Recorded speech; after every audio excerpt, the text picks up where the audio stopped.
Gara-gara HP satu ini gua jadi kena medsos attack. Gua dihakimin di salah satu forum HP di Facebook. Ada-ada aja ya.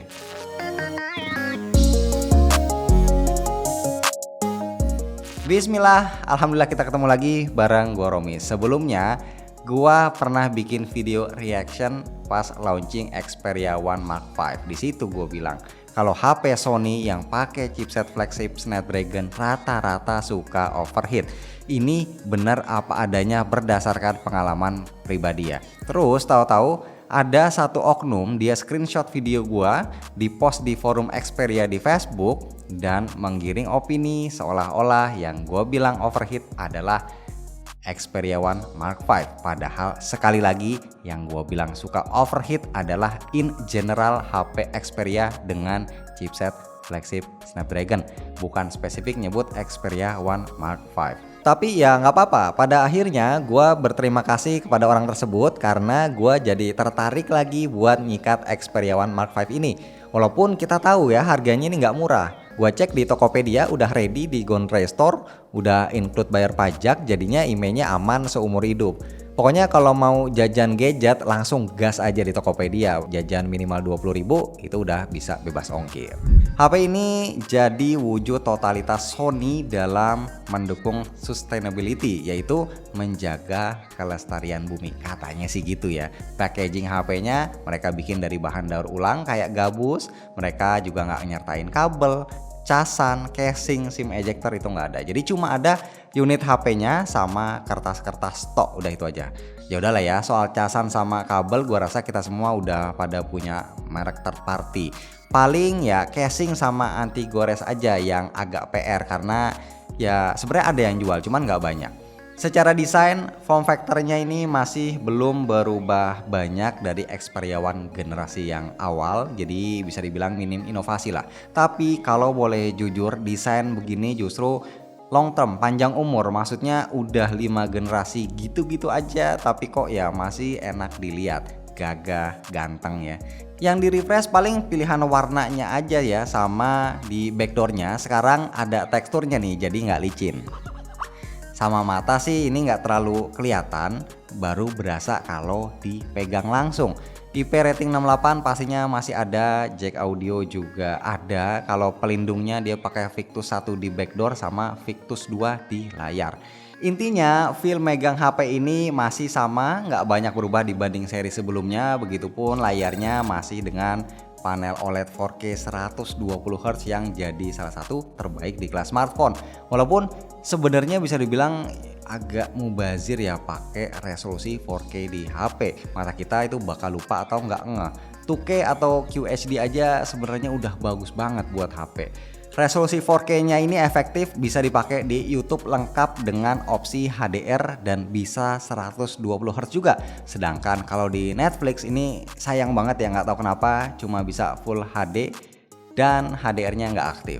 Nah, menyoal panas atau overheat, apakah masih kejadian di Xperia One Mark V?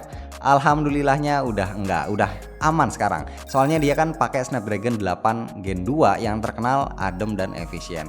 Nah, ini beneran kebukti efisien. Jadi untuk standby dari malam sampai pagi itu gue pernah tes baterainya cuma berkurang 1% aja. Dan kalau kita bener-bener explore sering pakai kameranya, nah itu dia baterainya bisa tahan 4-5 jam. Maksudnya screen on time-nya ya bisa 4-5 jam. Nah, kalau di seri-seri sebelumnya baru 5 menit rekam 4K itu biasanya udah nongol warning overheat. Sekarang rekam 20 menit lebih pun aman sentosa, udah tenang, nggak was-was lagi karena orang kan beli HP flagship Xperia mayoritas itu pakai buat kameranya.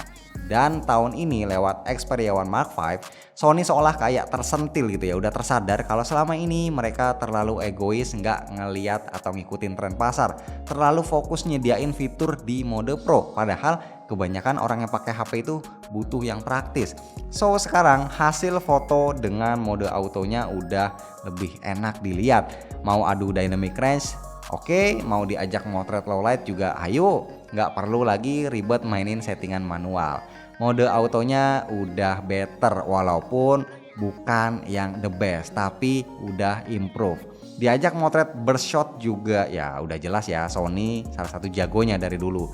Bahkan night mode pun sekarang udah disediain, walaupun cuma bisa di set auto nyesuaiin kondisi cahaya pas motret, alias kita nggak bisa paksa untuk nyala terus night mode-nya. Tapi memang kadang gua masih suka dapat hasil foto yang kurang konsisten, nggak tahu karena metering spotnya yang terlalu sensitif atau gimana ya. Nah, pas gua matiin eye atau face autofocus, baru deh hasilnya itu better dan lebih konsisten, jadi nggak overexpose terutama ketika motret muka orang. Cuma nih ada minusnya ya, khas kamera Xperia. Sampai sekarang jarak fokus pas motret itu masih belum bisa deket.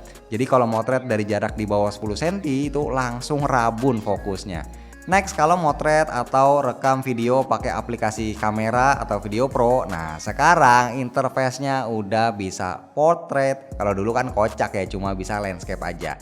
Tapi yang lebih penting, dengan pakai aplikasi Video Pro ini kita bisa rekam video up to 4K 120 fps, nggak cuma di primary lens tapi di semua lensa belakang baik ultrawide dan juga tele.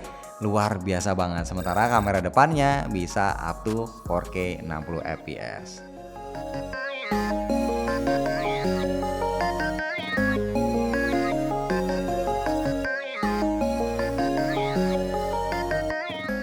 Oke guys, tadi kalian udah lihat contoh perekaman video di 4K 120 fps dan yang sekarang ini di 4K 60 fps. Oh ya, BTW yang 120 fps itu nggak cuma ada di lensa utama, tapi juga ada di lensa ultrawide dan di lensa telenya.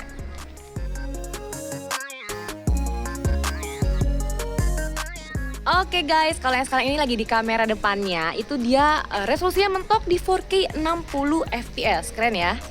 Kamera depan sudah 4K.